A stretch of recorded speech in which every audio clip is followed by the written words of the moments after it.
हे सुनील दादा भोसले आहेत. शेतामध्ये फार कष्ट करतात हे.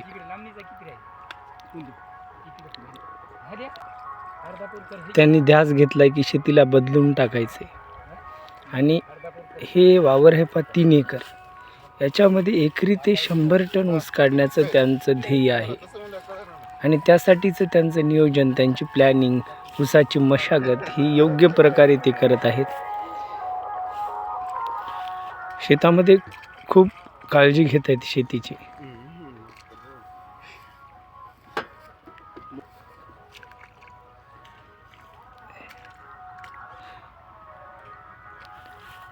ऊस दादा कोणत्या महिन्यात लावलाय?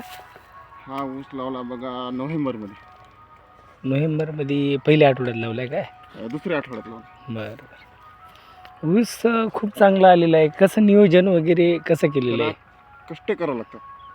म्हणजे कष्टाशिवाय लावावं लागते. पहा मित्रांनो, कष्टाशिवाय पर्याय नाही हे त्यांचं यामागचं गमक आहे. आणि ते शेतामध्ये स्वतःसुद्धा कष्ट करायला लाजत नाहीत. हे त्यामागचं सगळ्यात मोठा पर्पज आहे. ते शेतीला बदलून टाकण्याचा त्यांनी घेतलेला हा ध्यास आहे. त्यांना आपण प्रश्न विचारत राहूया आणि तुम्हीसुद्धा आपल्या चॅनलला सबस्क्राईब करा, लाईक करा आणि शेअर करा. पहा ऊस कशा प्रकारे बनलेला आहे, किती फुटवे फुटलेले आहेत. दादा या फुटव्यांसाठी काय म्हणजे कोणती डोस वगैरे दिलेली आहे? या फुटव्यांसाठी मी काय करतो, आकाश चोरमुले म्हणून आहेत. आकाश चोरमुले तुम्हाला माहिती आहे. आकाश ऊसाची PhD केलेली. मी त्यांच्यानुसार ऊसाचं नियोजन करायला काय? अगदी. ऊसाला आतापर्यंत म्हणजे कोणत्या महिन्यात वखरणी केलेली आहे? आणि आता 4 दिवस झाले वखरणी करून. तुम्ही स्वतः केली काय? नाही, आमच्या गड्याने केली. बरं. आपल्याला थोडं जमत नाही पण गडी आहे ना आपली. म्हणजे खरं आपण करतो का? हां, वा. म्हणजे आधुनिक शेती करणाऱ्या प्रत्येक शेतकऱ्यांसाठी हे आदर्श आहेत. जे खूप शेतीमध्ये हरायलेत, शेती परवडत नाहीत म्हणायले, त्या प्रत्येकासाठी सुनील दादा भोसले, सुहागण, तालुका पूर्णा, जिल्हा परभणी हे सगळ्यांसाठी आदर्श उदाहरण बनलेले आहेत आणि त्यांनी शून्यातून त्यांचं विश्व निर्माण केलेलं आहे. आपण त्यांना प्रश्न विचारत राहूया. प्रश्नांचा सिलसिला असाच चालू राहणार आहे. दादा याच्यासाठी खताची पहिली डोस कोणती दिलेली आहे आपण? एक DAP घेतला होता. DAP, urea. एकरी किती पोते टाकलेले आहेत?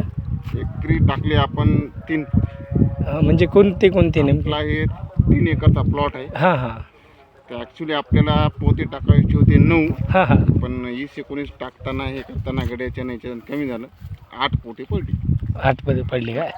म्हणजे कोणते होते म्हणालो, कंटेंट कोणते होते ते पोते? DAP अजून दुसरे कोणते होता? युरिया होता. आणि युरिया कशासाठी की युरियामध्ये वाढीसाठी मदत करते. आणि DAP मध्ये तुम्हाला माहिती सगळ्या गोष्टी. हो ना, सगळ्या गोष्टी मिक्स राहतात. अशा प्रकारे आपण आतापर्यंत या प्लॉटला 2 डोस दिले. 2 डोस दिलेत का आतापर्यंत? बरं.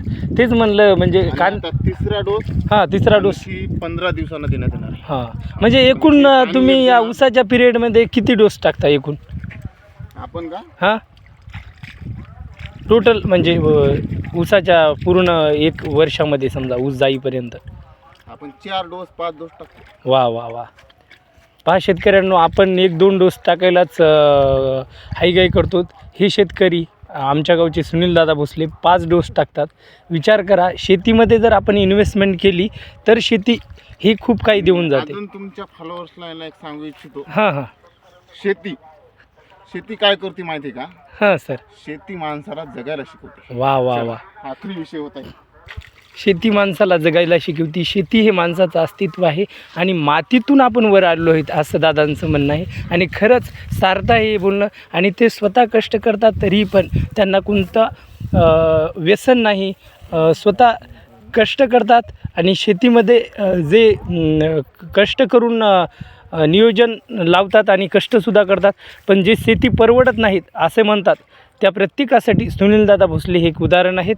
आणि प्रत्येकानं त्यांच्या या प्लॉटला येऊन भेट द्यावी. खूप उत्कृष्ट असा प्लॉट बनवलेला आहे. कांद्याच्या पातीसारखी ऊस झालेला आहे, पाहू शकता तुम्ही मित्रांनो.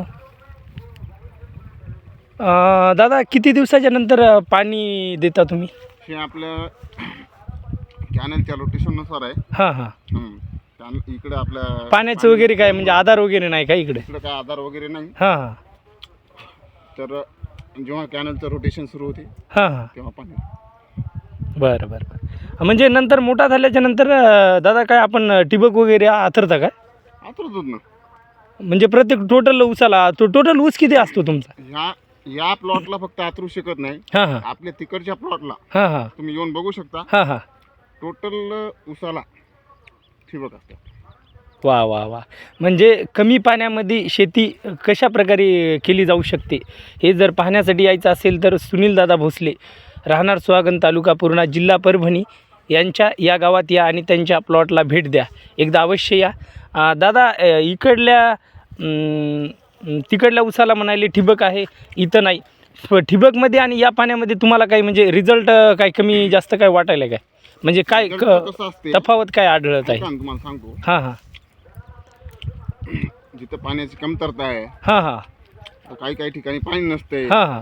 तिथं ठिबक करणं बरं साहजिक आहे. हां बरोबर करावंच आहे. लागतं. हो ना. आता आपल्याला तिकडच्या प्लॉटला पाणी आहे, हां हां. पण तिकडं आपला ऊस जास्त आहे. हां हां. त्याच्यामुळे असं आपण सर्वनी पाणी देऊ शकत नाही. हां बरोबर आहे बरोबर आहे त्याच्यामुळे आपण तिकडे ठिबक करतो. बरोबर आहे ना.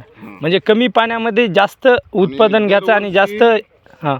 आपले साधारणतः एक 8, 9, 10 एकर ऊस राहते. वा वा वा वा. म्हणजे दादा आपल्याला संपूर्ण शेती किती आहे? संपूर्ण शेती आपल्याला 18 एकर. वा वा वा. त्याच्यामध्ये जास्त प्रमाणात ऊस असतो. जास्त प्रमाणात ऊस असतो. दुसऱ्या पिकाला दुय्यम महत्त्व समजा दुय्यम देतात. महत्त्व. हां. मात्र दुसऱ्या पिकामध्ये तुम्ही असंच जीव ओतून करता का? म्हणजे 100% 100% देता शेतीसाठी? 100% शेतीसाठी 100% वेळ देता.